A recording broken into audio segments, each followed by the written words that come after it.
Hello and welcome to the Food Fog. Today is May 11th, 2014. It is Mother's Day. I have a couple hours to myself, so I just thought I'd do a quick video update.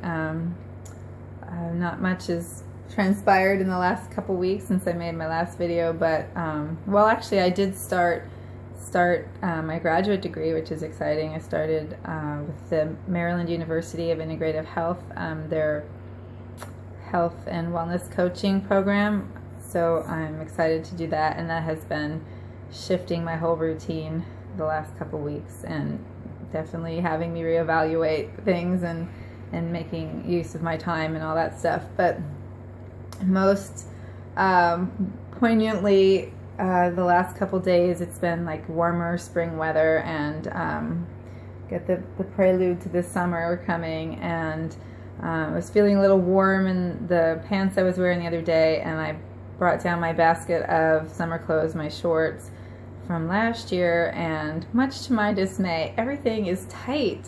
So I could put it all on, everything buttons up, but nothing feels really comfortable and it's kind of tight. So I kind of had known from the scale over the past year or so that I'd put on 3, 4, maybe 5 depending on the day, pounds, which, you know, I was coming from my history, I was like, well, you know, obviously something's shifted. I've being 42, and I feel like hormonally things have shifted, but obviously maybe just things I was going through, I just needed that little extra buffer. I wasn't going to push, you know, I wasn't going to react to it in a way that like, oh, I'm going to just go on a fast, or I'm going to start counting calories religiously.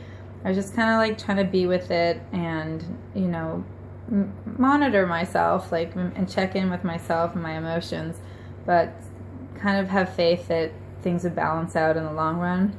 And I still believe that's the case, but nonetheless, I'm a few pounds up this summer than last summer, and my clothes are tight, so I'm trying to feel inspired to get a little more active and just be a little more conscious maybe of what I'm eating and why I'm eating and all that fun stuff. But like I said, it's not something I'm going to feel like I have to react to in a strong way. I just want to be aware of it.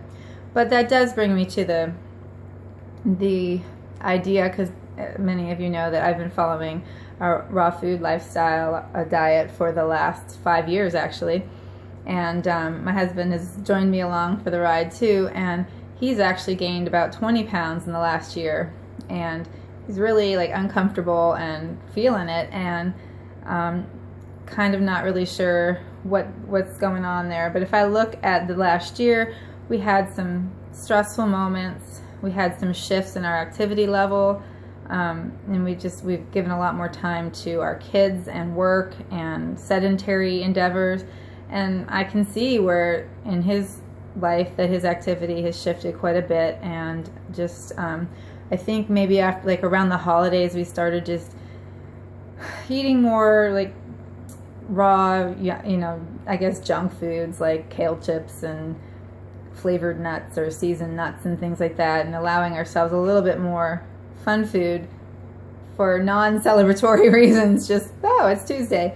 So I can see just the slow, gradual shifts in dietary choices and then activity level. I can see why it manifested in weight loss. Now, is this the result of eating raw foods? No, it's just the result of eating too much.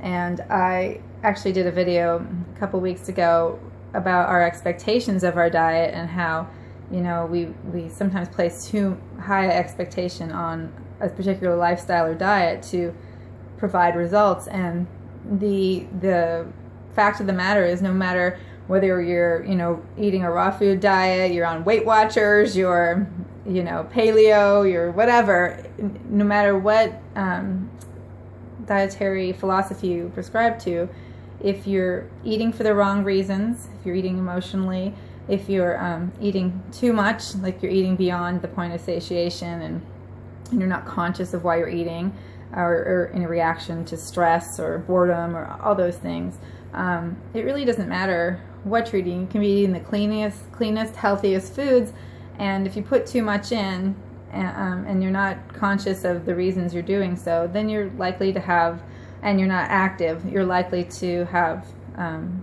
some shift in body fat. It's just the way it goes. So I guess my initial reaction was like, oh no, do I need to change something about what I'm eating? And I realize it's more just the way I'm eating and the whole picture, the holistic picture of my lifestyle and all those factors of, you know, sleep. Definitely, I see so much how that affects your hormones, and when you don't get enough sleep, and how it makes it really hard to lose weight when you're chronically not sleeping, you're undersleeping, I guess, and when you're stressed, even if it's just, you know, regular everyday stress, if you don't have a plan to manage it, and if you're eating in response to emotions, you're eating. For myself, one of the things is I cook for 3 people, three kids, and then I usually make stuff for Darren and I spend a lot of time around food, and sometimes just the creative process of being around food, I like that, but I'm also around food a lot, and, you know, even just a couple extra bites here and there over time add up to extra weight. So I have to just be more conscious of these things. Like I said, no matter what diet you're, you know, following, you need to be conscious of when and why you're eating, as well as what you're eating. So as I move forward now, I'm going to just be a little more conscious of things, try to get myself outside and moving around a little more. Like I said, I'm not going to react to it in a harsh way that says like, oh no, I gotta change everything about the way I'm doing things. I feel pretty good overall. It's just, I think some things have shifted, and it's time to reassess and reevaluate. And as I move forward, I'll have to do that. So I'm curious to hear some of you that have followed specific non-standard American diet, less mainstream dietary approaches for consistently long time, if you ever hit any plateaus or find any challenges, and how you reassess things, or how you factor in your dietary choices into that process. So it can be a challenge, and I think oftentimes, you know, like I said, we want to add too much weight to the diet approach, and less to the responsibility of ourselves to just put down the fork and go outside for a walk. So that's where I'm going to be, just taking responsibility, and number one thing, keeping a positive attitude, practicing self-awareness.